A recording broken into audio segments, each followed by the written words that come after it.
Salut à tous, les gars et les filles. Vous êtes-vous déjà imaginé en tant qu'élève de lycée ordinaire propulsé dans le monde farfelu de la création d'un jeu avec un groupe de filles captivantes mais excentriques? Et si cela n'a pas éveillé votre intérêt, imaginez ceci. Chacune de ces filles possède un ensemble unique de particularités et un appétit insatiable pour la romance.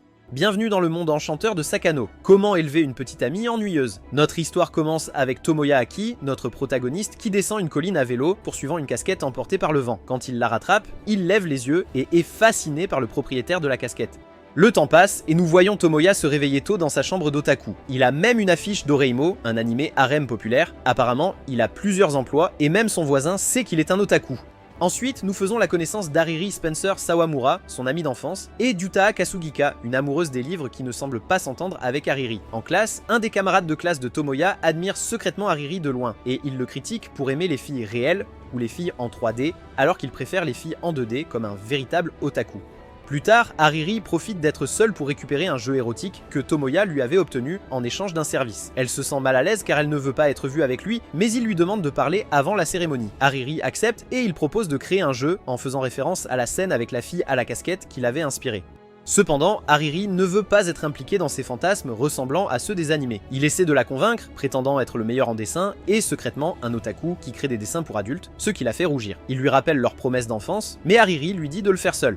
Pourtant, Tomoya insiste pour qu'elle l'aide à capturer la mignonnerie de la fille qu'il a vue, même si elle le traite avec mépris, l'accusant de ne pas être au niveau d'un producteur et de vouloir créer une histoire simple. Néanmoins, il lui demande de jeter un œil plus tard. Pendant la cérémonie, Tomoya parle de ses intérêts pour la culture otaku. Quand c'est le tour d'Utaha, il l'admire comme la meilleure, malgré le fait qu'elle dorme et ne fasse pas ses devoirs.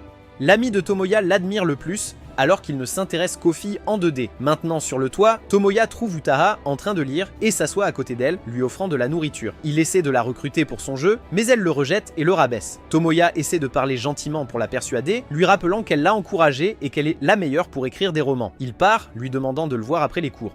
Après la fin des cours, Tomoya a terminé son histoire pour le jeu et va rencontrer les filles. En sortant, une fille lui demande de faire quelques tâches assignées par le professeur et le remercie d'avoir rendu sa casquette. Lui, qui est un peu tête en l'air, n'y prête pas beaucoup d'attention jusqu'à ce qu'il se souvienne que c'est la fille de son épiphanie. Ariri arrive en mode tsundere pour lui parler, mais ne trouve qu'Utaha, ce qui les amène à se disputer.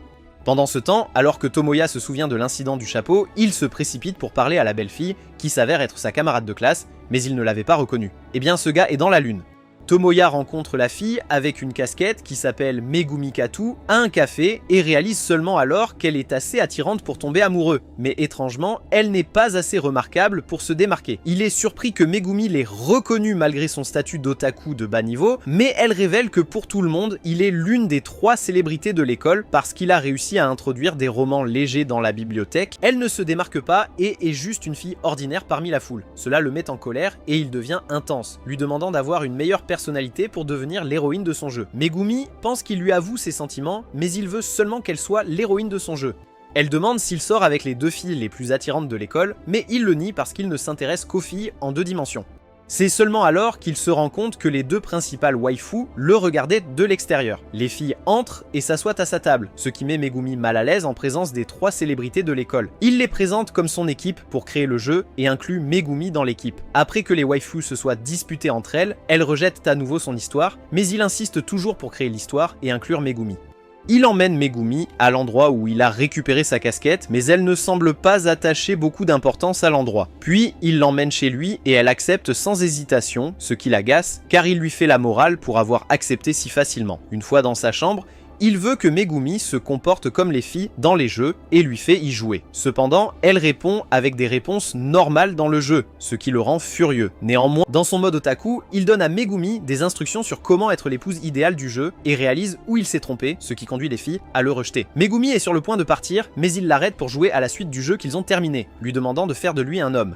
Megumi est d'accord car ils ne font que jouer et ils continuent à jouer jusqu'au matin suivant. Chapitre 3, dans le dernier épisode, Tomoya se retrouve plongé dans le développement de jeu alors qu'il engage une conversation avec Megumi. Bien que le protagoniste réalise qu'il a du temps libre pendant les vacances, il doit aussi se consacrer à étudier pour les examens. Malheureusement, Megumi n'est plus disponible pour l'aider, étant parti pour Hokkaido. Malgré tous ses efforts pour se concentrer, la nature facilement distraite de Tomoya pose problème.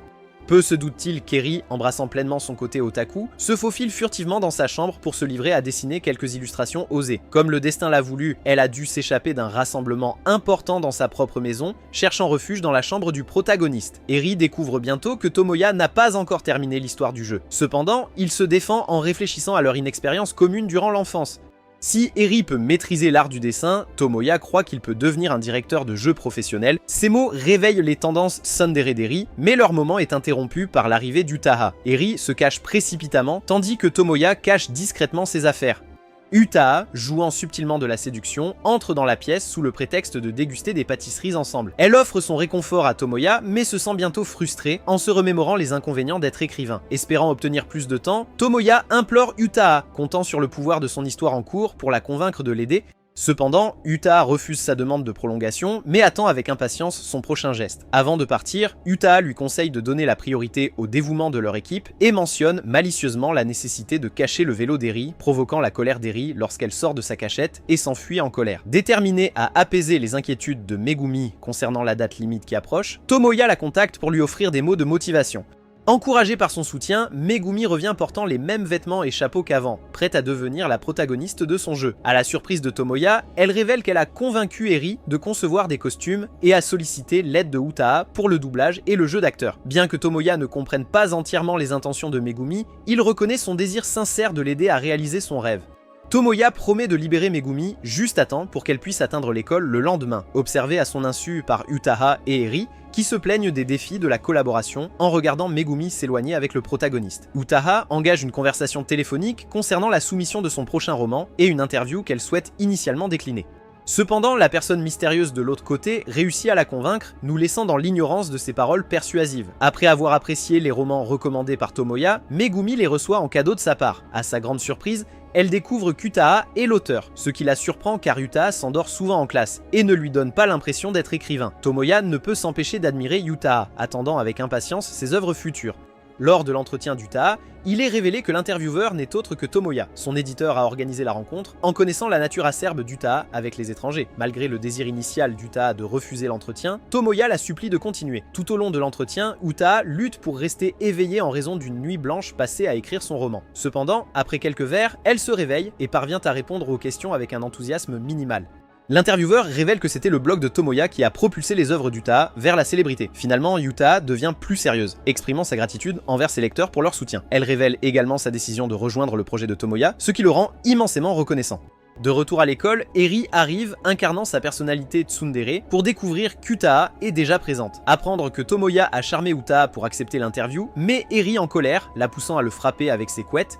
Le protagoniste fixe une date limite en décembre en suivant le calendrier du kit de bande dessinée d'hiver, laissant aux filles peu de temps. Au milieu de leur dispute et tentative de réajustement du calendrier, elles se retrouvent sans date limite concrète. Les filles mettent leurs différends de côté et le rejoignent pour travailler, l'utilisant comme assistant pour aller chercher ce dont elles ont besoin. Préoccupées par le budget, elles se renseignent sur le financement. Utaha propose de prêter de l'argent à Tomoya en échange d'un petit service, mais sa phrase reste inachevée à cause de l'interruption d'Eri. Pour éviter les complications, il propose de financer le projet lui-même. Tomoya commence à jongler avec plusieurs emplois, y compris celui de serveur où il aperçoit par hasard Megumi lors d'un rendez-vous. Le lendemain, il l'interroge à ce sujet pour découvrir que c'était son cousin et que leur rencontre n'avait aucun intérêt romantique. Tomoya insiste, lui demandant de ne pas rencontrer son cousin et l'invite plutôt à aller faire du shopping ensemble. Dans le dernier épisode, Urara s'approche de Megumi et lui demande de l'aider avec des expressions pour ses dessins. Pendant ce temps, notre protagoniste otaku partage un moment tendre en nourrissant Utaha de sa propre bouche. En voyant cela, Urara est consumé par la jalousie, ce qui mène à une confrontation houleuse avec Megumi sur son supposé manque d'expressivité. Lorsque Megumi finit par partir, le protagoniste engage une conversation avec Urara. À sa grande surprise, elle demande si elle peut rendre visite à sa maison le week-end pour travailler sur son art, sans savoir que cela coïncide avec son rendez-vous prévu avec Megumi. Intrigué par le concept de rendez-vous, notre cher protagoniste encore vierge cherche des conseils, révélant par inadvertance ses propres plans. Urara, surprise, offre des conseils, mais une mention accidentelle de Megumi la pousse à suspecter des motifs cachés. Au milieu de tout cela, Utaha entre dans une frénésie et concocte une histoire sur une fille yandere, laissant le protagoniste complètement effrayé. Le jour suivant, Utaha présente l'histoire qu'elle a réussi à terminer pendant la nuit, mais s'endort peu après. Le conte tourne autour d'un personnage ressemblant à Tomoya, qui rencontre de manière inattendue une fille et la retrouve le premier jour d'école, menant à une romance naissante. Cependant, le comportement étrange de la fille suggère qu'elle croit que le protagoniste est son frère perdu d'une vie antérieure, et ensemble, ils doivent affronter un titan redoutable. Alors qu'ils émergent victorieux, leur amour fraternel se transforme en affection sincère, concluant l'histoire. Ravi par le récit, Tomoya demande du temps pour l'examiner. 3 jours plus tard, il fait face à des plaintes pour avoir entravé les progrès, mais Utaha le défend en reconnaissant son rôle de directeur du projet. Ensuite, Megumi propose de reporter leur rendez-vous, mais le protagoniste insiste pour le maintenir, ignorant qu'Urara écoute en cachette. Le jour de leur sortie tant attendue, le couple rencontre une longue file d'attente au centre commercial qui vient d'ouvrir. Ironiquement, le protagoniste se plaint des autres couples, bien qu'il en fasse partie lui-même. Il trouve leur désorganisation plutôt irritante, comparée à la planification méticuleuse évidente lors du plus grand événement otaku du Japon, Comic Quint. Utilisant son expertise d'otaku, le protagoniste élabore une stratégie pour que Megumi puisse explorer ses magasins préférés efficacement. Tout au long de leur parcours, il tient parfois la main de Megumi pour naviguer dans la foule animée. Finalement, ils arrivent au dernier magasin qu'elle souhaite visiter, où Megumi offre au protagoniste une paire de lunettes en signe de gratitude. Un souvenir vif transporte le protagoniste à l'époque où il a découvert le roman captivant d'Utaha, suscitant une admiration passionnée pour son récit. De retour au présent, Tomoya s'efforce de rencontrer Utaha, qui feint l'indifférence. Dans un souvenir plus récent, il lui demande son prochain roman, seulement pour trouver Utaha en train de s'endormir à cause de sa séance d'écriture tard dans la nuit. Utaha implore le protagoniste de partager la suite qu'il désire avant de sombrer à nouveau dans le sommeil. De retour dans le présent, Tomoya n'arrive pas à rejoindre Utaha qui est en pleine discussion avec son éditeur, essayant de la convaincre de son indifférence envers lui.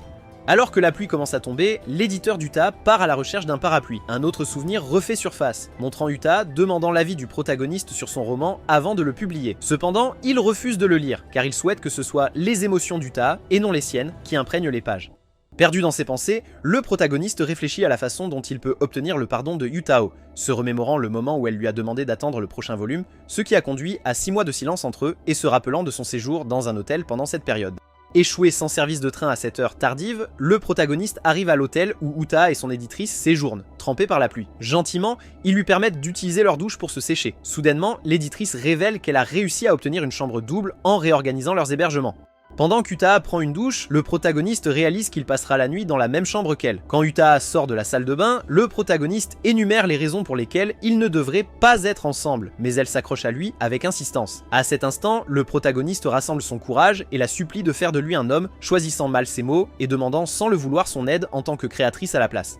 Utaha, déçue par le malentendu, exprime son désir pour l'autre rencontre. Elle le réprimande avec une série de coups de pied avant de s'engager dans une discussion sur l'histoire du jeu. Le protagoniste poursuit en l'éclairant sur ses recherches avec Megumi, que Utaha interprète à tort comme une sortie romantique. Tomoya s'efforce de lui faire comprendre que malgré le récit captivant qu'elle a créé, il ne parvient pas à saisir l'essence d'être en relation avec quelqu'un comme Megumi. Utaha envisage de jeter tout ce qu'elle a écrit, pensant que c'est inadéquat, sans savoir que le protagoniste a en fait apprécié son travail. Ils commencent alors à réécrire l'histoire avec le protagoniste, donnant des instructions plus détaillées. Leur effort collaboratif s'étend jusqu'aux premières heures du matin, culminant dans une scène intense et captivante qui ravive l'obsession de Utaha pour son compte Yandere. Peu après, Utaha réveille le protagoniste de son sommeil, lui refusant la chance de se reposer après leur nuit difficile d'écriture. Elle exprime sa gratitude pour le bonheur qu'il lui a apporté, reconnaissant son rôle de créateur. En quittant la pièce, Utaha lui envoie une photo compromettante d'eux ensemble au lit. Revenant au moment où le protagoniste dit au revoir à Megumi au centre commercial, Hariri l'intercepte pour lui rappeler l'abandon apparent de Tomoya en faveur d'une autre femme. Son stratagème réussit car l'expression de Megumi se transforme en agacement, offrant à Hariri l'occasion de la capturer sur papier. Hariri invite Tomoya, le convoquant dans sa chambre somptueuse du manoir, cherchant de l'aide pour s'attaquer à son accumulation croissante de dessins pour le comiquette, qui ont souffert à cause de son intrusion involontaire dans son projet. Sans autre choix, Tomoya accepte à contre-cœur. Dans les limites de sa chambre, Hariri demande qu'il récite des phrases coquines rappelant celles trouvées dans les animés pour servir d'inspiration à ses illustrations. Tomoya accepte, tissant les phrases jusqu'à ce qu'elles atteignent un moment de nature douteuse où il se retrouve incapable de continuer. Néanmoins, grâce à leurs efforts combinés, ils parviennent à aider Hariri à terminer ses dessins ecchi. Après l'école, le protagoniste réprimande Megumi pour son changement de coiffure, sans savoir qu'Hariri écoute leur conversation tout en discutant avec ses amis à proximité. Tomoya continue sa critique de Megumi, ce qui l'incite à riposter en faisant allusion à son affection pour sa waifu tsundere et l'écrivain waifu. Alors que Tomoya tente d'expliquer son point de vue d'otaku, une loli rousse et enjouée l'interrompt, l'embrassant et surprenant ses waifus bien-aimés. Le groupe se rassemble dans un parc voisin où Hariri se souvient du nom de la loli, Izumi, mentionnant qu'elle avait étudié avec Tomoya mais avait 2 ans de moins que lui. Utaha observe discrètement Izumi, commentant sur sa taille de buste plus grande par rapport à celle d'Hariri. La loli engage la conversation avec lui, exprimant sa gratitude pour l'avoir introduite aux joies de la féminité. En raison de l'âge d'Izumi, Megumi suppose que cette rencontre a dû avoir lieu pendant ses années d'école primaire. Alors que Tomoya s'apprête à expliquer, la jeune fille lui présente un billet, l'invitant à assister à sa prochaine présentation de doujinshi. Il est révélé que notre otaku lui avait fait découvrir le monde des otaku et lui avait offert une console de jeux vidéo. Le comportement de la jeune fille éveille l'imagination de Megumi, qui songe, la petite fille leur dit au revoir, invitant notre homme à visiter sa maison, où son frère attend impatiemment sa présence. Le protagoniste et la tsundere rentrent ensemble avec Tomoya, supposant qu'elle est contrariée en raison de son interaction prolongée avec la petite fille. Cependant, Hariri le confronte à propos de la console qu'il a donnée à Izumi. À ce moment-là, quelqu'un apparaît devant eux, leur adressant un salut amical. Ignorant le nouveau venu, il continue son argumentation avec la tsundere concernant le jeu qu'il a donné à la loli. Tomoya révèle le nom du nouveau venu comme étant Iori, son ancien camarade otaku, avec qui il a rompu les liens en raison des tactiques exploiteuses d'Iori, consistant à forger des liens avec des créateurs pour accélérer sa croissance otaku. Cependant, Iori dévoile que ces méthodes ont effectivement porté leurs fruits, car il occupe maintenant un poste de représentant et cherche à recruter Hariri dans son groupe. Il est également bien conscient du projet de jeu de Tomoya, le percevant comme un concurrent redoutable. Dans un souvenir nostalgique, Hariri offre à Tomoya un jeu de leur enfance, révélant ses débuts artistiques et l'envie qu'ils ont suscité parmi leurs camarades.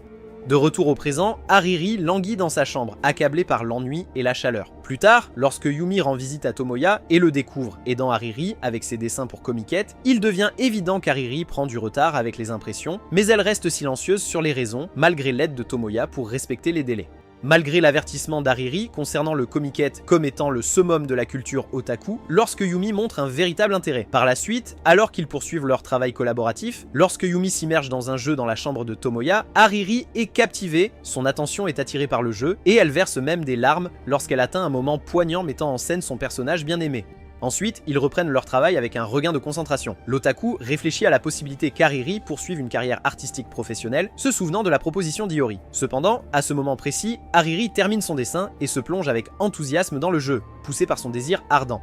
Prenant une pause momentanée, elle affirme sa détermination à travailler sur son propre projet et à rejeter tout ce qui est associé à Iori en raison d'un manque de confiance, bien qu'elle ait une légère méfiance envers Yumi, en particulier en ce qui concerne sa cuisine nonchalante chez Tomoya. Suite à cela, Tomoya accompagne Yumi au Comiket, entrant en tant que créateur, une perspective qui le conduit à regarder les autres participants avec dédain. Au milieu de l'événement animé, il rencontre Tizumi, qui presse audacieusement sa poitrine contre Tomoya, supposant à tort que Yumi est sa petite amie. Alors qu'Izumi engage la conversation avec Yumi, Tomoya se plonge dans la lecture d'un doujinshi, captivé par sa fin satisfaisante. Saisissant une opportunité, il demande à quelqu'un de créer un panneau improvisé destiné à attirer de nombreux otaku, y compris Hariri, qui reste caché et déguisé. Ils réussissent à vendre toutes leurs marchandises. Alors que la journée touche à sa fin, Tomoya reconnaît Hariri, supposant qu'elle est venue seule à cause de son goût pour ce genre d'histoire. Hariri le confronte, cherchant une explication sur pourquoi il a soutenu Izumi si ardemment, tout en semblant la négliger. Submergée par l'émotion, elle éclate en sanglots lorsque Tomoya affirme qu'elle est très populaire et n'a pas besoin de son aide. Bouleversée, elle s'enfuit, laissant involontairement son chapeau derrière elle. Dans un souvenir lointain, Tomoya avait une fois contrarié Hariri durant leur enfance, mais la raison reste entourée de mystères. En se rendant dans sa chambre, il se réveille pour trouver Utaha à côté de lui, un moment intime sur le point d'arriver. Cependant, leur échange est interrompu par l'arrivée de Yumi, ce qui l'incite à demander son aide. Il s'avère que lorsque Yumi avait convoqué Utaha pour aider avec les problèmes de Tomoya concernant Hariri, cela a mené à une discussion sincère sur leur relation complexe. Utaha tente habilement d'encourager Tomoya à parler en le décrivant comme une âme hésitante. Se sentant moins accablé, il s'ouvre et raconte la vérité sur son passé avec Hariri et l'incident controversé de la jeune fille, bien qu'Utaha embellisse l'histoire. Elle lui reproche d'avoir loué le travail de quelqu'un d'autre devant Hariri, qui y voit une atteinte à sa fierté en tant que créatrice et amie d'enfance. Déchiré par ce dilemme, Utaha propose une solution ludique. Il doit conquérir Hariri comme on le ferait dans un jeu de simulation de rencontre pour réparer leurs liens. Alors qu'Hariri est au bord des larmes, Utaha s'enivre de l'odeur de la chambre de Tomoya et il se prépare à assister au Comiket, où les œuvres d'Hariri sont exposées. En chemin, il rencontre Yori, à qui il demande de l'aider à reconquérir Hariri alors qu'elle se prépare pour la soirée de son père. Au milieu des feux d'artifice vibrants de la soirée, Hariri se remémore ses moments d'enfance avec Tomoya. Dans un tournant inattendu des événements, il apparaît devant elle, comme dans sa scène de jeu préférée, l'invitant à partir avec lui, recréer un fragment de ce moment précieux avec Utaha et avec l'aide de Yumi. Notre otaku réussit à convaincre Hariri de retourner à leur ancienne école et de rejoindre leur groupe, mais elle repousse ses avances. Juste au moment où elle s'éloigne, il semble que Tomoya pourrait avouer ses sentiments. Pourtant, au lieu de cela, il lui rappelle comment elle l'a abandonné lorsque d'autres croyaient qu'ils formaient un couple otaku. Par conséquent, il ressent toujours de la rancune, exigeant des excuses de sa part. Cependant, Hariri insiste pour qu'il s'excuse d'avoir favorisé les œuvres de quelqu'un d'autre plutôt que les siennes, malgré leur longue histoire ensemble. Comme Tomoya refuse de s'excuser, il affirme audacieusement qu'il préfère les créations des lolis parce qu'Hariri manque d'une certaine qualité insaisissable qu'elle ne semble pas pouvoir atteindre. Hariri réfléchit à son côté otaku et à la façade qu'elle présente au monde, et déclare qu'elle ne s'excusera pas tant qu'elle ne sera pas numéro 1. Au milieu de leur dispute continue, il la porte, et malgré leurs différences, Hariri l'embrasse. Hariri termine l'illustration de couverture du jeu avec une image provocante de Megumi, permettant à Tomoya de baptiser le projet avec un nom faisant référence à elle, aux grandes dames d'Hariri. Dans une autre scène, Hariri présente le dessin signé, cachant une œuvre supplémentaire au dos, signifiant sa détermination à ne pas être dépassé. Lors d'une réunion virtuelle, Tomoya demande une scène gênante pour le jeu. Au début, Uta s'y oppose car cela s'écarte de son style d'écriture habituel, mais Hariri soutient la demande de Tomoya étant donné le genre de jeu de rencontre, ce qui conduit à un conflit entre eux. Finalement, Uta accepte de revoir la scène. Après la réunion, Tomoya tombe sur sa cousine dans la salle de bain, dévêtue, bien qu'elle semble indifférente. Il se sent mal à l'aise de voir sa tenue et l'absence de la réaction attendue de sa part.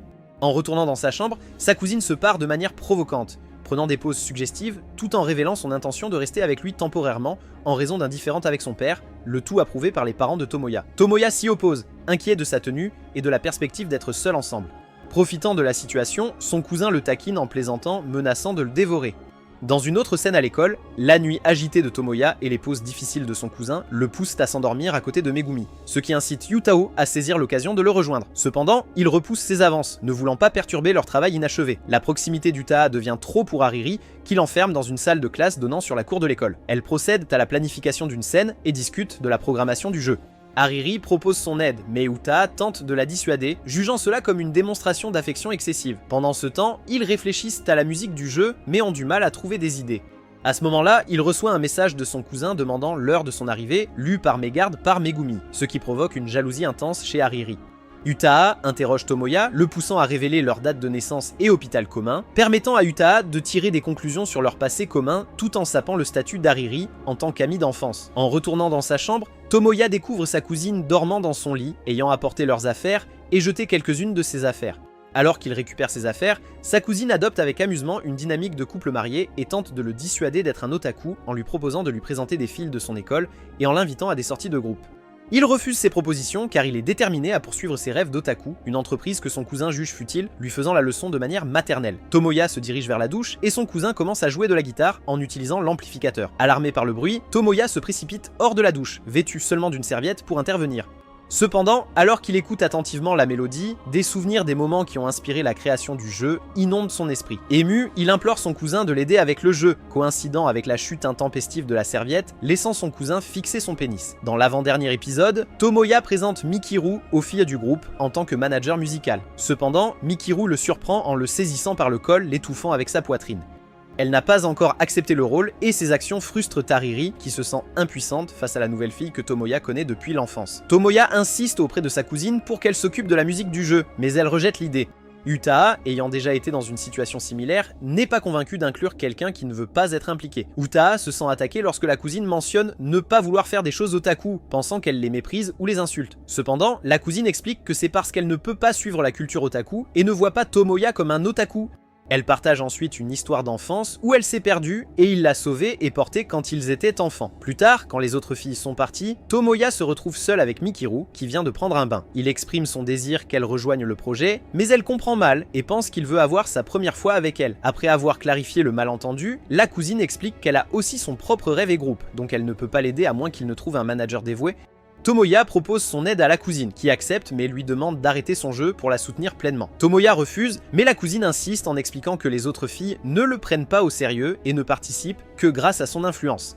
En revanche, son groupe prend leur musique très au sérieux. De retour à l'école, Tomoya retrouve son ami de longue date qu'il n'a pas vu depuis 10 épisodes. Il apprend que son ami croit qu'il sort avec Megumi. Quand il retourne dans sa chambre, Tomoya remet en question ses doutes et essaie de s'immerger à nouveau dans le jeu. Pendant ce temps, dans la chambre d'Hariri, Megumi progresse avec la programmation du jeu et Hariri travaille sur les illustrations tandis que Yuta contribue à l'histoire. il est clair qu'ils prennent tous le projet au sérieux. Le lendemain matin, il appelle Megumi pour lui demander s'ils sont vraiment engagés dans le jeu ou s'ils se sentent sous pression. Megumi accepte de le rencontrer dans un restaurant pour lui montrer les progrès qu'ils ont faits et prouver leur engagement. Elle révèle une partie de l'histoire du jeu où elle a inclus des messages subliminaux exprimant sa frustration envers Tomoya pour être avec sa cousine quand il lui avait demandé d'arrêter de la voir. En rentrant chez lui, Tomoya surprend sa cousine en organisant un concert pour son groupe, ce qui lui vaut sa gratitude. Cependant, lorsqu'il quitte la pièce, il devient évident qu'elle prépare quelque chose. Le jour du concert, Tomoya rencontre les autres membres du groupe de sa cousine pour leur annoncer qu'ils seront la première partie. Comme personne ne les connaît, c'est une bonne opportunité pour se faire connaître et ils sont excités. Pendant ce temps, devant un café, Megumi arrive avec une Yutaha légèrement en colère parce que Tomoya ne lui avait pas dit qu'il devenait le manager de sa cousine. Hariri se sentait déprimée après avoir été éclipsée en tant qu'amie d'enfance, alors elle s'était échappée au Café Maid où ils étaient maintenant. D'une manière ou d'une autre, ils ont réussi à convaincre Hariri de se joindre à eux pour le concert. Bien que Yutaha souligne le fait qu'elle n'est plus l'amie d'enfance de Tomoya en raison du remplacement par son cousin, Megumi essaie de les réconcilier et de construire la confiance en lui. Cependant, lorsqu'ils entrent dans le vestiaire, ils le trouvent avec son cousin en train de faire un acte suggestif parce qu'il a été obligé de porter une tenue de soubrette pour un cosplay. Ensuite, Tomoya révèle que le groupe avec lequel il était avant que son cousin ne rejoigne était un qui jouait des chansons d'anime. Cependant, il l'avait trompé en prétendant être un groupe à la pointe de la tendance, ce qui explique pourquoi elle aimait la chanson que Tomoya a entendue, car elle avait une tonalité de musique otaku. Cela met en colère le cousin. Les amis du cousin acceptent qu'il l'ait trompé et s'excusent, lui demandant de jouer ensemble des chansons d'anime. La cousine veut d'abord refuser parce qu'elle n'est pas une otaku, mais Tomoya la convainc en disant qu'elle aime déjà ses chansons et qu'ils peuvent être heureux ensemble, ce qui ressemble à une proposition indécente avec elle sur lui dans une pose excitée. Le concert commence avec la cousine un peu timide, mais elle se reprend et joue, enthousiasmant le public. À la fin du concert, ils interprètent une chanson originale de leur groupe que le public apprécie vraiment et attire l'attention des waifus de Tomoya. En terminant de jouer, elle pointe Tomoya en disant « Istal », le nom du groupe, qui ressemble à « Je t'aime » en japonais, et elle reçoit des coups de pied des waifus. Après le concert, Tomoya parle seul avec sa cousine et lui propose à nouveau de travailler avec lui sur la musique de son jeu. Il explique que cela fera pleurer les joueurs à cause des émotions qu'elle évoque en combinant les talents de toutes les waifus. La cousine accepte, et voulant formaliser l'accord, elle semble vouloir agir de manière très brutale, mais finit par le placer dans une prise de lutte. Alors qu'ils partent, Megumi accompagne Hariri, renforçant leur amitié et décidant que Megumi appellera Hariri par son prénom au lieu de son nom de famille, car ils sont amis otaku. Yutaha termine d'écrire l'histoire, et une partie du jeu est montrée où le protagoniste du jeu se trouve dans une scène avec un monde détruit et retrouve la waifu du jeu, poursuivant l'histoire d'être frère et sœur d'une vie antérieure. À la fin de la saison, ils ont réussi à terminer une route dans le jeu, et bien qu'ils soient heureux, ils doivent encore terminer les autres routes. Ils ont donc encore beaucoup de travail à faire. Saison 2, chapitre 0, cet épisode d'introduction de la deuxième saison commence avec toutes les filles en bikini discutant d'un animé qui sert également de référence à la saison précédente. Peu après, ils s'approchent tous de notre otaku. Megumi veut parler passionnément d'anime. Nous retournons dans la chambre du protagoniste, où nous voyons comment le thème du bikini est venu. Hariri demande à Megumi de mettre un bikini pour qu'elle puisse la dessiner, mais Megumi refuse et suggère qu'Hariri devrait juste l'imaginer. Hariri ne peut pas être d'accord avec ça puisqu'elle a besoin de la voir, ce qui conduit à la scène initiale de fanservice. Hariri demande à Megumi de prendre des poses pour son dessin, mais elle refuse quand elle apprend que les poses seront comme celles dans le hentai. Ce refus rend Hariri un peu folle parce qu'elle est privée de l'occasion de voir Megumi dans ses poses. Malgré cela, Megumi prend des poses plus discrètes, mais avec le regard pervers d'Hariri, ce qui l'épuise après un moment de pause. Tomoya essaie de parler à Hariri, mais elle ne veut pas qu'il s'approche d'elle par peur qu'il la regarde de manière lubrique. Cependant, il ne la voit pas du tout comme ça parce qu'elle a une poitrine plate, ce qui lui rappelle un moment de son enfance où il l'a vue tout aussi plate et quand elle était malade. Hariri devient sentimentale parce que le gars se souvient d'elle. Et juste au moment où elle semble sur le point d'avouer ses sentiments, son cousin le tire par la jambe dans la piscine. Hariri essaie de profiter du fait qu'elle est son amie d'enfance, mais sa cousine lui rappelle qu'elle a rompu ce lien en l'abandonnant. À ce moment-là, Izumi apparaît car elle avait été invitée par Pumi et elle saute vers Tomoya, l'entraînant dans la piscine. La présence d'Izumi met Hariri en colère et ils commencent à se disputer pour savoir qui est le plus proche de lui. Après avoir sauvé le nerd de la piscine, Utaha essaie de lui faire du bouche à bouche, mais les waifus l'arrêtent, la regardant avec mépris. Ils disent adieu au protagoniste car il ne veut pas être seul avec les waifus, bien que sa cousine continue de flirter avec lui. Les waifus se rassemblent pour aller dans leur chambre, mais quand elles réalisent qu'Yutaha n'est pas présente et qu'aucune d'entre elles ne sera sa colocataire, elles comprennent qu'elle avait quelque chose de prévu. Utaha a profité de l'occasion pour avoir un rendez-vous romantique avec Tomoya, ne voulant pas le laisser s'échapper. Elle révèle même qu'elle a loué une chambre pour eux, cependant ils sont interrompus par un appel des filles à Tomoya qui ont découvert le stratagème d'Utaha, ce qui la rend furieuse. Pour se faire pardonner, ils vont tous dans un endroit de type karaoké où la cousine leur apprend la nouvelle chanson qu'elle a composée, ce qui inspire Utaha à améliorer le scénario et Ariri à créer plus d'illustrations pour le jeu. Plus tard, notre chère vierge s'éclipse avec Megumi pour se détendre et discuter, bien qu'il partage une information quelque peu étrange sur une légende qui brise les couples. De retour avec les waifus, Izumi offre à Ariri une illustration en réponse à son cadeau de la saison précédente. Ariri et Utaha s'engagent dans un débat animé sur l'introduction de plus de personnages féminins et la construction d'un personnage plat inspiré d'Ariri, ainsi qu'un personnage bien défini représentant Utaha. En observant leur dispute, Tomoya se demande quand leur rivalité était montée à un tel niveau. Dans un flashback, nous assistons à la première rencontre entre Utaha et Ariri. Ariri aperçoit Utaha en train de rencontrer Tomoya pour discuter de son roman, ce qui l'irrite Phil Tsundere. Par conséquent, elle critique Tomoya, le qualifiant d'otaku uniquement intéressé par le roman qu'il lit et son auteur. Utaha confronte Ariri, se révélant être l'auteur. La jalousie ronge Ariri alors qu'elle se souvient que Tomoya lui avait donné le même roman et de l'excitation qu'elle avait ressentie en le lisant. Lorsqu'elle tente de demander un autographe à l'auteur, elle aperçoit Tomoya en train de parler avec Utaha. Pendant ce temps, Utaha pousse Ariri à en apprendre plus sur elle et sa relation avec Tomoya. L'interrogatoire d'Utaha incite Tomoya à parler défavorablement d'Ariri et à révéler leur passé commun, ce qui met Utaha en colère. Ensuite, Utaha enquête sur Ariri et découvre quelque chose dans son studio privé à l'école. Le lendemain matin, Utaha attend Ariri à l'entrée de l'école, planifiant de la confronter seule et de révéler les dessins osés qu'elle a découverts. Ariri imagine la rencontre se dérouler comme une scène de ses propres œuvres osées, mais les intentions d'Utaha sont simplement de comprendre pourquoi Ariri a caché son identité en tant qu'auteur. Ariri avoue que c'était un acte de vengeance pour l'abandon de Tomoya, qu'elle appelle l'ami otaku, et exprime sa conviction que le roman d'Utaha manipule les émotions des lecteurs. Les mots d'Utaha ravivent sa mémoire de l'excitation qu'elle ressentait à propos de l'œuvre d'Ariri, la conduisant à considérer Ariri comme une égale. Cependant, Ariri reste convaincu qu'Utaha vise à manipuler Tomoya. De retour au présent, Tomoya tente de convaincre Utaha et Ariri de signer ensemble, ce qui entraîne une querelle entre les deux. Finalement, il réussit à les convaincre. En voyant cela, Megumi demande qu'ils créent un souvenir ensemble en tant qu'équipe. En entendant la demande de Megumi, Utaha et Ariri demandent également des cartes pour créer leurs propres souvenirs. Utaha termine l'écriture d'un autre scénario pour le jeu, ce qui lui vaut un rendez-vous avec Tomoya. Il visite une librairie où Utaha se plonge dans la lecture de livres plutôt que de les acheter, suivi par Ariri et Megumi. Utaha reste quelque peu absorbé par sa lecture, même en dînant avec Tomoya. Cependant, il propose d'aller voir un film pendant que Megumi réfléchit à la raison de la présence d'Ariri. Ariri refuse de la divulguer et continue de les suivre au cinéma. Après le film, Tomoya et Utaha échangent leurs pensées sur la qualité du film, en analysent le contenu, tandis qu'Ariri est assise à une table voisine avec Megumi, toujours émue par le film qu'ils ont regardé, en engageant une discussion. Pendant ce temps, Tomoya part avec Utaha. À la fin de la journée, il se dirige vers un café où Tomoya exprime sa gratitude à Utaha pour avoir terminé le parcours. Utaha avoue qu'elle envisage son avenir, déchirée entre fréquenter une université éloignée ou plus proche de leur emplacement actuel. Alors qu'Utaha pèse le pour et le contre, Tomoya commence à montrer de l'inquiétude. Pendant ce temps, Megumi empêche Ariri d'écouter en la guidant vers un magasin de vêtements voisin. Vers la fin de leur rendez-vous, Tomoya suggère qu'Utaha reste à l'université proche pour collaborer sur un autre jeu. Cependant, il reconnaît son désir d'étudier plus loin.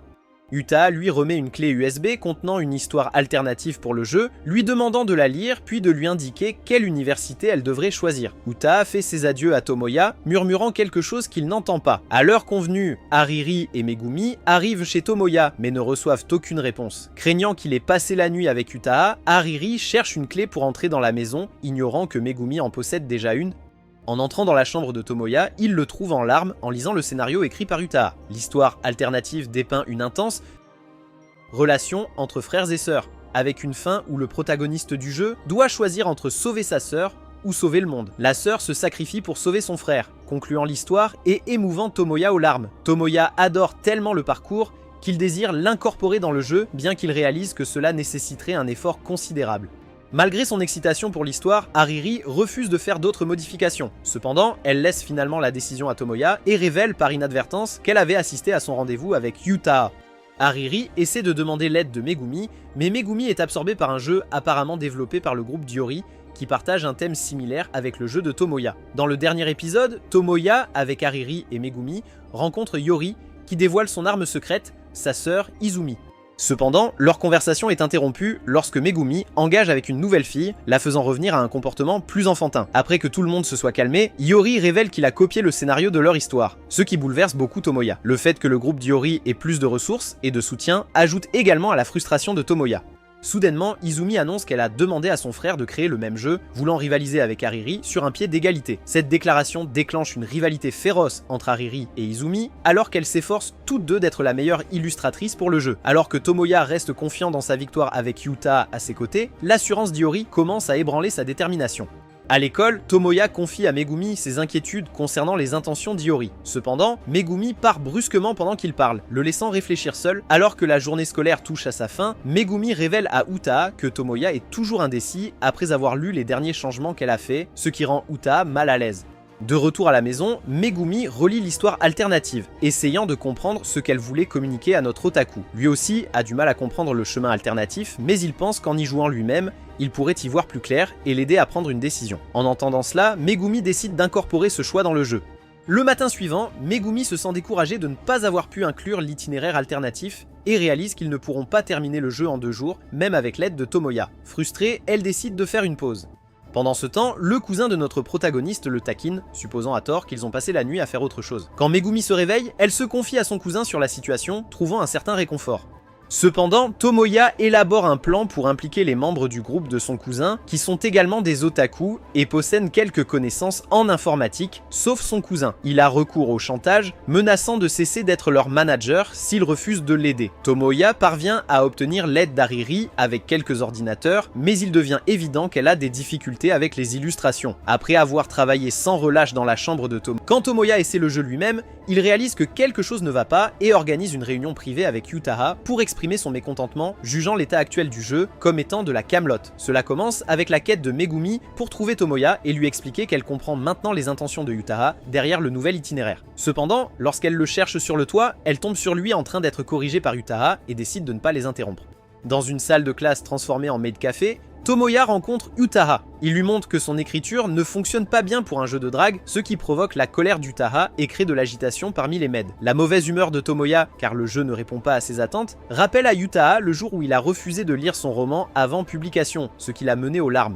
Plus tard, ils se calment tous les deux et Tomoya essaye de remonter le moral à Yutaha en prenant la responsabilité en tant que directeur et en lui proposant de faire les changements nécessaires lui-même si Yutaha préfère ne pas les faire. Ensuite, grâce à une conversation entre Riri et Megumi, il est révélé que Tomoya emmène Yutaha dans sa chambre et passe toute la nuit à mettre en œuvre les changements avec Yutaha à ses côtés. Au milieu de la nuit, Yutaha se réveille au son de l'impression des changements. Alors qu'elle s'approche de Tomoya et le trouve endormi, elle le couvre avec une couverture. Le lendemain matin, Tomoya se réveille en sursaut après avoir trop dormi, mais se rend compte qu'Yutaha a continué à travailler sur ses modifications toute la nuit. Elle essaie aussi de l'encourager à continuer à travailler sur le jeu. Ils passent tous deux en revue le jeu et Tomoya donne à Yutaha des conseils sur les jeux de rencontre. Yutaha remarque qu'il ne lui faudra pas beaucoup de temps pour apporter les corrections. Cependant, elle trouve cela étrange que le jeu propose 2 chemins distincts, l'un apportant du bonheur à la waifu du passé et l'autre à la waifu du présent. Et Tomoya veut ajouter un 3e chemin où les 2 waifus sont satisfaites. Yutaha est convaincue de créer les 3 routes, mais comme elle ne saisit pas pleinement les idées de Tomoya, elle lui demande de faire les modifications en tant que réalisateur sur son script. Elle remarque que les changements qu'ils ont faits reflètent une partie importante de lui dans son écriture. Étonnamment, Tomoya parviendra à écrire une quantité importante en peu de temps, bien qu'Yutaha critique son récit pour son manque de professionnalisme. Néanmoins, elle essaie de remonter son moral en promettant de le soutenir toujours et de l'aider à devenir un écrivain talentueux. En prenant un bain, Yutaha devient un peu mélancolique, se remémorant le rejet de Tomoya. Cependant, son humeur s'améliore en le voyant travailler passionnément dans sa chambre. Dans un moment provoquant, Yutaha, ne portant qu'un chemisier déboutonné, s'approche de lui, mais son intense concentration l'empêche de remarquer sa présence. Elle va dormir, mais pas avant de révéler involontairement son soutien-gorge en s'assoupissant. Plus tard, Yutaha demande à Tomoya quel waifu il préfère, sans se rendre compte qu'elle a basé les waifus sur elle-même et Riri. Tomoya répond qu'il les aime toutes les deux, ignorant la tentative de Megumi de l'approcher, créant une scène rappelant un jeu de rencontre. Yutaha et Riri regardent de loin, attirant l'attention sur eux. Dans cet épisode, Yutaha et Riri sont témoins d'un camarade de classe avouant ses sentiments à Megumi. Soupçonnant que Tomoya fait partie de ceux qui réalisent leur affection seulement quand quelqu'un d'autre avoue à leur waifu, Yutaha décide de le punir avec une série de coups de pied. Cependant, il s'avère que Megumi a en fait rejeté le garçon, le laissant se sentir abattu. Ce rejet sert d'inspiration pour Riri. Plus tard, dans la salle de classe, Tomoya, Yutaha et Riri discutent de la confession devant Megumi pendant que Riri la dessine. Utaha ne peut pas comprendre pourquoi Megumi a rejeté le gars, mais Megumi explique qu'elle consacre son temps libre à terminer le jeu pour le prochain Comiket d'hiver, car ils sont légèrement en retard sur le calendrier. Utaha tente de blâmer Riri pour le retard des illustrations, mais Riri lui reproche d'avoir ajouté plus de changements aux 3 routes, un fait qu'il accepte volontiers.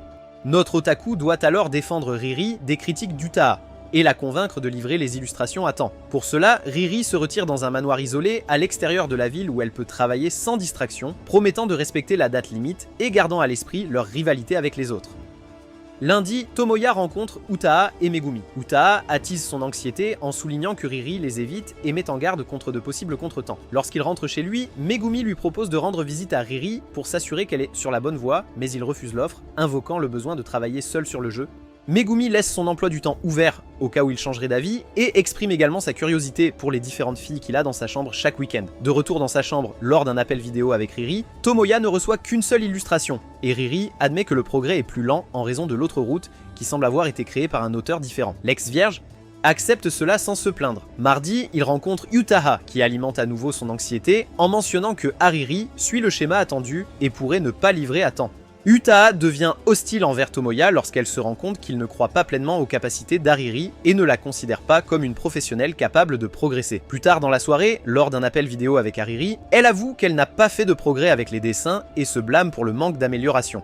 Cependant, elle promet qu'elle respectera le délai, ce qui lui fait réaliser qu'elle suit effectivement le schéma prédit. Jeudi, Tomoya fait un cauchemar où Hariri ne livre pas à temps. Vendredi, il mentionne à Megumi ses inquiétudes concernant le fait qu'Hariri ne le contacte plus et qu'il s'inquiète pour son bien-être en raison du mauvais temps et du mauvais régime alimentaire au manoir. Pendant ce temps, Hariri est frustré et tente désespérément de trouver des idées pour les illustrations sur son balcon. Samedi, Hariri informe Tomoya qu'elle a trouvé l'inspiration et qu'elle pourra livrer à temps, mais elle n'a pas encore commencé à faire tous les dessins. Il trouve cela impossible, mais Hariri lui demande de croire en sa capacité à imaginer les personnages en fonction de l'atmosphère qu'elle a en tête. Déçu, il lui dit de faire ce qu'elle veut. Hariri se réveille dans sa chambre un lundi, réalisant qu'elle a perdu la notion du temps en raison de sa concentration intense. Elle marche accidentellement sur le visage de Tomoya sans se rendre compte qu'il est dans sa chambre. Arataku avait emprunté de l'argent à Yori, qui organise pour l'un de ses associés de le conduire au manoir d'Hariri. Pendant le trajet, on l'interroge sur ses progrès remarquables, ce qui confond Yori, car réaliser de tels progrès impliquerait généralement de recruter et de licencier beaucoup de monde. En arrivant au manoir, il trouve les dessins terminés, mais Hariri est évanoui sur le sol. Il l'emmène voir un médecin, tandis que l'associé d'Yori sourit malicieusement. À leur retour, Yori aide Tomoya à créer une copie maîtresse du jeu à temps, soulignant la nécessité de soutien entre ceux qui travaillent dans la même industrie. À présent, Hariri se sent mieux, mais est encore un peu malade. Tomoya la réconforte en exprimant son appréciation pour ses dessins. Cependant, il révèle qu'ils ne pourront pas livrer le jeu pour le Comiket en raison de son incapacité à progresser tout en s'occupant d'Hariri. Cela déçoit Hariri, mais Tomoya essaie de remonter son moral en louant ses dessins plus que les œuvres de Loli. Ils se remémorent ensuite leur enfance et les animes qu'ils regardaient ainsi que les jeux auxquels ils jouaient ensemble, ce qui aide Hariri à se sentir plus calme et satisfaite. Réalisant sa propre faute d'être trop perfectionniste, Hariri s'excuse.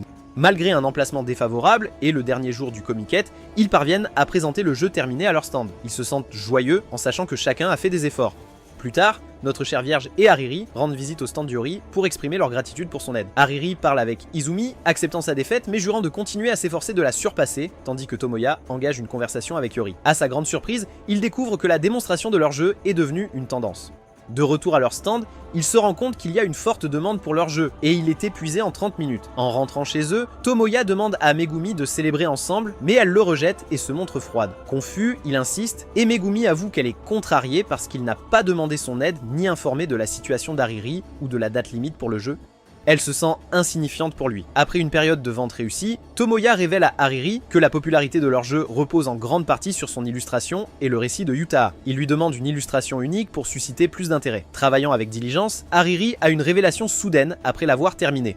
Ensuite, Tomoya et Utaha discutent d'une compensation équitable pour ses contributions. Malgré les ventes élevées du jeu, Utaha se montre indifférente au sujet du paiement, suggérant même qu'il s'est comporté comme un producteur véreux classique et a accaparé tous les gains pour s'attirer le ressentiment de l'équipe. Cela le pousse à réfléchir au passé d'Utaha avec son ancien producteur. En route pour l'école, Utaha devient très affectueuse avec Tomoya, ce qui pousse Hariri à se précipiter sur les lieux, le grondant pour ne pas l'avoir attendu. La dispute qui s'ensuit entre les deux filles déclenche des rumeurs dans toute l'école selon lesquelles ils vivraient dans un harem. Fantaisie d'anime. Peu de temps après, Megumi apparaît. Notre gars tente de l'aborder, mais elle reste distante, soignant ses sentiments blessés. Plus tard, Tomoya rencontre Yori, qui livre des chocolats de la Saint-Valentin au nom de sa sœur, la petite fille, occupée à étudier pour ses examens. Yori félicite le jeu, attribuant son charme au travail d'Ariri et d'Utaha. La fin heureuse de la troisième route, qu'il révèle être indubitablement l'idée originale de Tomoya, rappelle un doujinshi qu'il a créé enfant. En l'encourageant à persévérer dans son projet, Yori soutient l'importance de garder Ariri et Utaha à bord. Urotaku a du mal avec l'idée de lancer un deuxième projet, avec le soutien d'Ariri et d'Utaha incertain.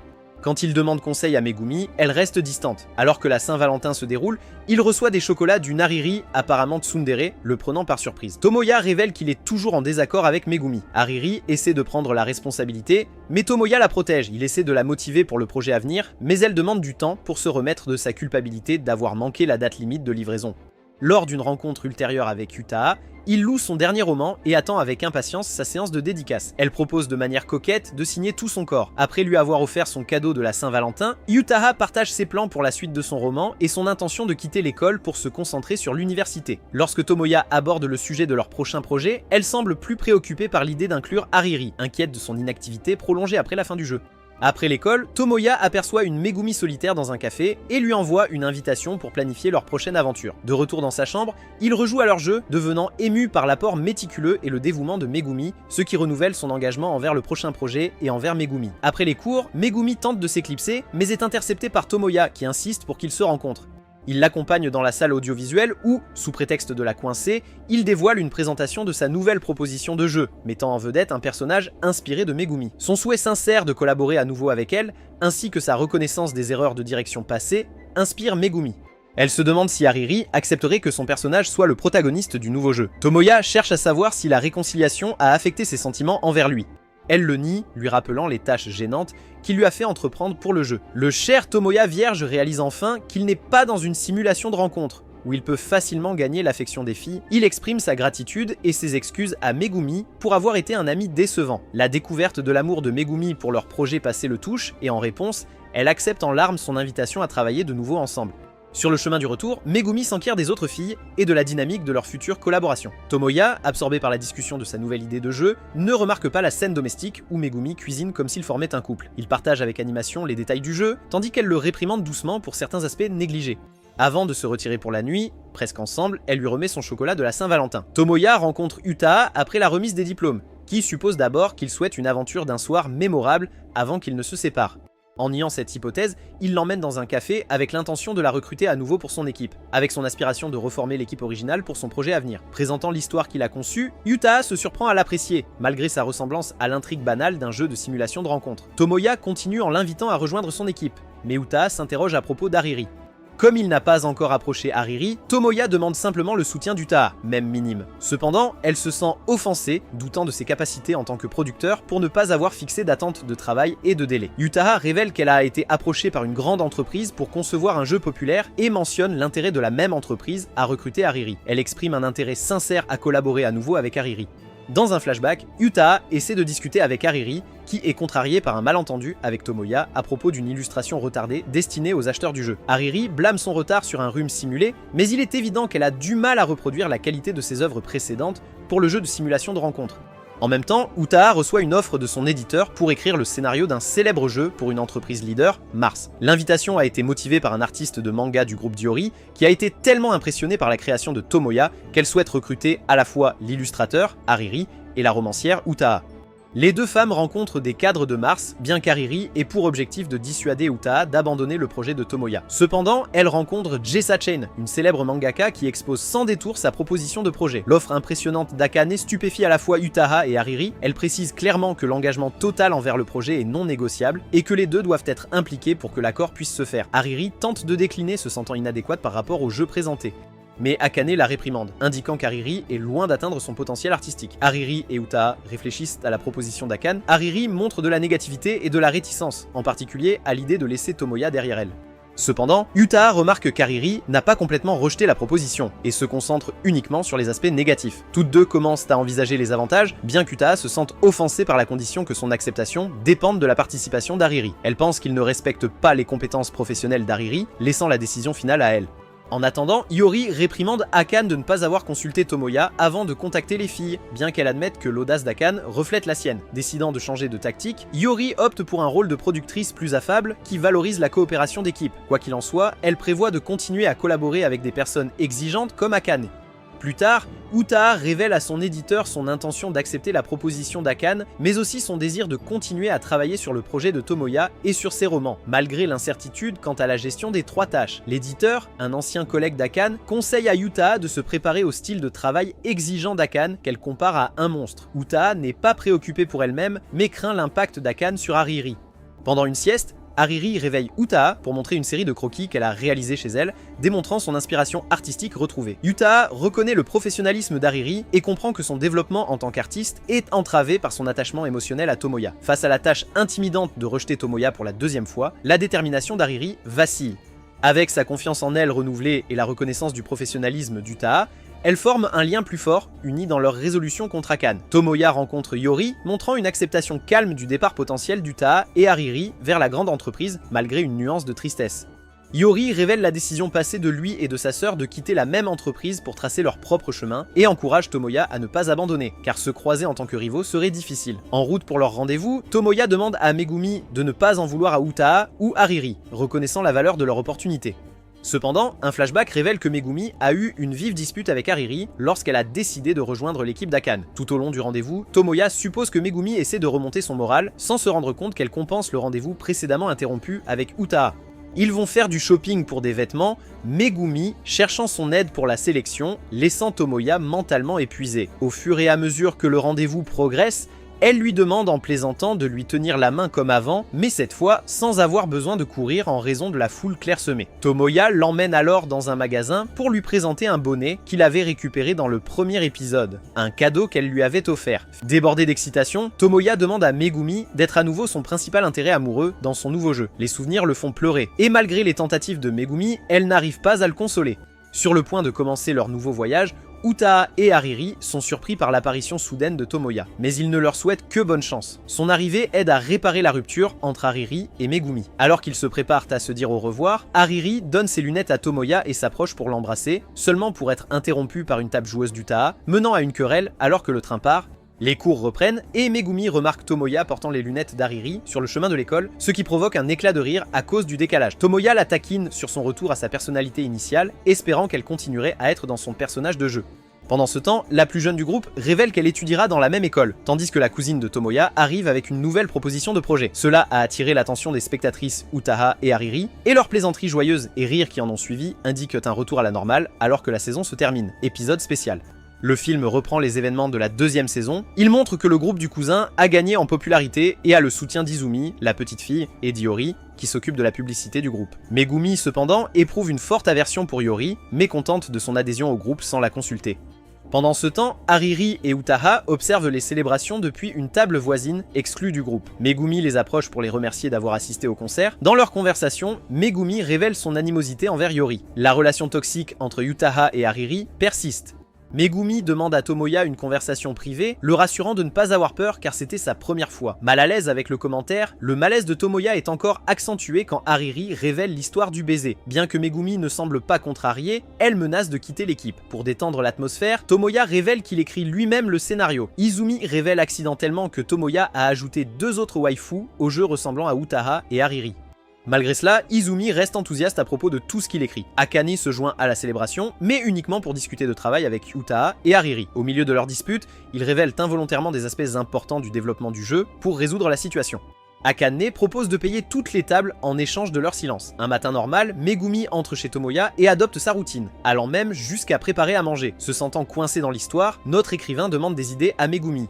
Elle lui conseille de demander de l'aide à Utaha, exprimant par inadvertance sa jalousie. Tomoya tente de trouver Utaha, mais est interceptée par Akane, qui l'entraîne puisqu'Utaha n'est pas présente. En chemin, Tomoya critique Akane pour avoir pris Utaha et Ariri, mais elle révèle qu'elle l'a précédemment emmené chez Ariri quand il a demandé de l'aide à Iori. Tomoya prête son script à Akane, qui finit par se moquer de lui en examinant les autres options. Cependant, lorsqu'elle lit le chemin principal, elle fait semblant d'apprécier, mais finit par perdre son sang-froid et le traite de déchet. Étrangement, elle ne peut pas arrêter de lire en raison de sa passion. Akane suggère que Tomoya continue de travailler à sa manière, en insistant sur la satisfaction personnelle, faisant allusion au plaisir intime. De retour dans sa chambre, Tomoya explique tout à Megumi, en faisant référence au plaisir personnel. Alors qu'ils clarifient leurs idées, sans tenir compte de l'heure tardive, il lui demande de revoir le script. Plus tard, lors d'un appel vidéo, Megumi devient contrariée par la représentation des waifus dans le jeu. Elle devient plus en colère lorsque Tomoya refuse de faire des changements. Cependant, lorsqu'elle lit le chemin principal qui lui est dédié, elle l'approuve avec quelques modifications car il reflète ses sentiments pour Tomoya. Après l'école, Tomoya donne à Megumi la nouvelle version de l'histoire principale pour lui demander son avis, la laissant embarrassée. Cela lui plaît car cela susciterait des émotions plus fortes chez les joueurs masculins. Lorsque Megumi s'interroge sur la suite de l'histoire, Tomoya mentionne qu'il est temps pour le protagoniste d'être avec une waifu et invite Megumi à l'aider. Bien qu'elle soit d'accord, elle précise qu'elle le fait seulement pour le jeu. Ils visitent ensemble une gare où Tomoya montre à Megumi une nouvelle partie de l'histoire impliquant de se tenir la main. Il lui demande son avis et s'ils peuvent recréer l'ambiance. Pour rendre cela spécial, Megumi entrelace ses doigts avec les siens, reproduisant le geste d'un couple. Cependant, à mesure qu'ils deviennent sentimentaux, Megumi lui rappelle ses moments spéciaux avec quelqu'un d'autre, mentionnant même le baiser avec Utaa. Lors d'un appel vidéo nocturne, Tomoya souhaite que l'histoire prenne des rebondissements menant à la relation du protagoniste avec la waifu, garantissant qu'elle reste intéressante. Megumi explique que la réalité est différente, les relations progressent de manière régulière, sans rebondissement soudain. Tomoya accepte de s'adapter à l'idée de Megumi. Avant de terminer l'appel, Tomoya demande à Megumi de se rencontrer samedi pour repérer un lieu pour le jeu. Cependant, elle lui rappelle que c'est son anniversaire, ce qui rend cette sortie spéciale. Le jour de l'anniversaire de Megumi, Tomoya ne vient pas au rendez-vous car Akane souffre d'un infarctus cérébral. Comme le comté n'avait que la carte de visite de Tomoya, ils l'ont appelé. Eri et Utaa sont arrivés, inquiets pour la santé d'Akane. En apprenant qu'Akane a perdu la mobilité d'un bras et ne pourra plus travailler, ils sont bouleversés. L'absence d'Akane affecte énormément le développement du jeu, car elle faisait le lien entre les filles et les autres départements. Bien qu'elles aient presque terminé leur partie, elles manquent de mise à jour sur les autres aspects. L'éditeur d'Utaa les laisse aux soins d'Iori, ce qui contrarie beaucoup Eri. Tomoya explique la situation à Megumi et s'excuse de ne pas pouvoir sortir avec elle. Le lendemain, le groupe organise une petite fête pour l'anniversaire de Megumi, mais il y a toujours des tensions entre Tomoya et Megumi. De plus, Iori ne participera plus car il aide Akane avec son travail. Plus tard, Megumi contacte Eri pour s'informer sur leur jeu, puisqu'Akane n'est pas présente. Leur progression semble satisfaisante et Eri a retrouvé confiance. Megumi révèle qu'elle admire Eri depuis 10 ans. Tomoya rencontre Iori, qui l'informe que la date limite pour les soumissions des filles est passée. Cependant, Akane a remarqué que leur art s'est amélioré avec chaque critique, les poussant à livrer de meilleurs produits. Elle a négocié avec l'entreprise en utilisant son arrogance et sa passion, les convainquant d'une compétence qu'Iori n'a pas. Par conséquent, ils doivent respecter les dates de livraison de l'entreprise.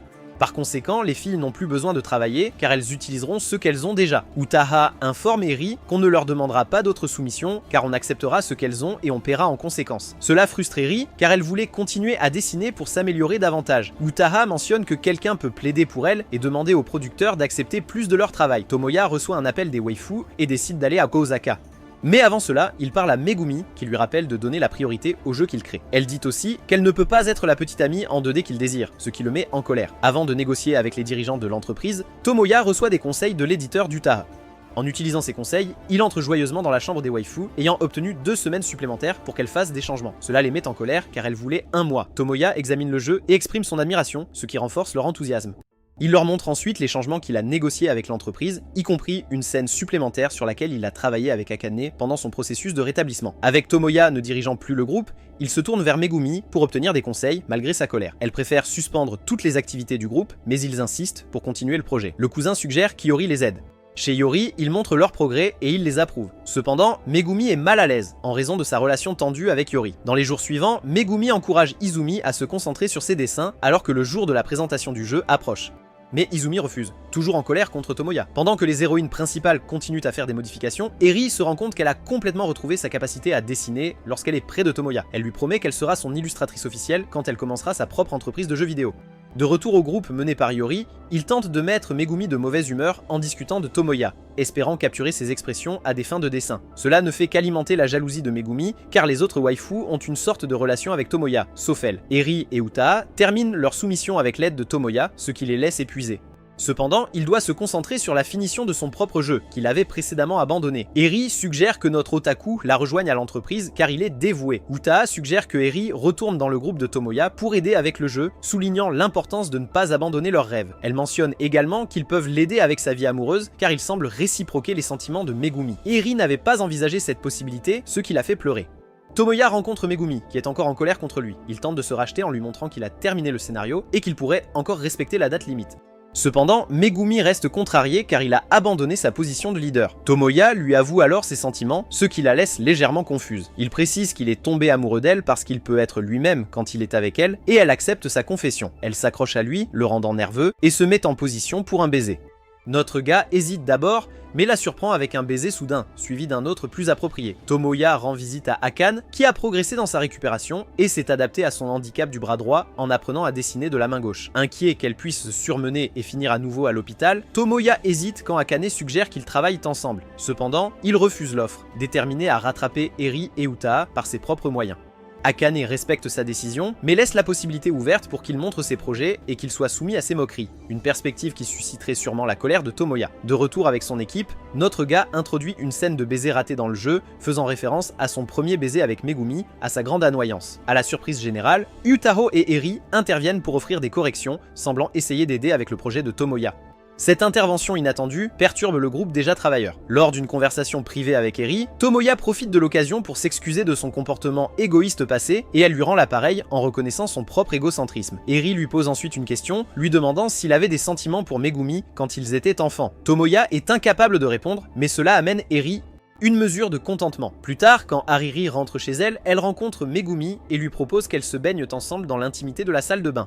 Leur conversation révèle leurs émotions complexes pour l'otaku. L'affection de Megumi pour lui va au-delà du simple service aux fans, tandis qu'Hariri est encore aux prises avec ses sentiments après avoir été rejeté. Au fur et à mesure que la nuit avance, toute l'équipe, sauf Utaha et Hariri, s'endort dans la chambre de Tomoya. Les deux membres restants partent à mer en cherchant du réconfort l'un dans l'autre, croyant que Tomoya les approchera soit comme des fans, soit comme des rivaux dans une tentative de rattrapage. L'équipe réussit à respecter le délai en imprimant 2000 exemplaires de leur travail qu'ils vendent à Comic-Con. L'histoire suit ensuite leur moment ensemble à l'école jusqu'à leur remise de diplôme, culminant avec le retour de la waifu et Tomoya à l'endroit où leur aventure a commencé. Dans une scène bonus, Tomoya et Megumi sont dépeints comme des adultes. Il a abandonné son rêve, mais Megumi est convaincu qu'il n'a pas oublié son ancien amour. Cherchant des réponses, notre otaku maintenant âgé rend visite à Yori, qui a poursuivi son rêve de créer le jeu ultime, mais a échoué. En contemplant à l'extérieur, il rencontre Yutao, maintenant adulte, et retrouve Hariri. Ensemble, ils se lancent sur une nouvelle voie en tant que producteurs de jeux pour poursuivre leurs aspirations.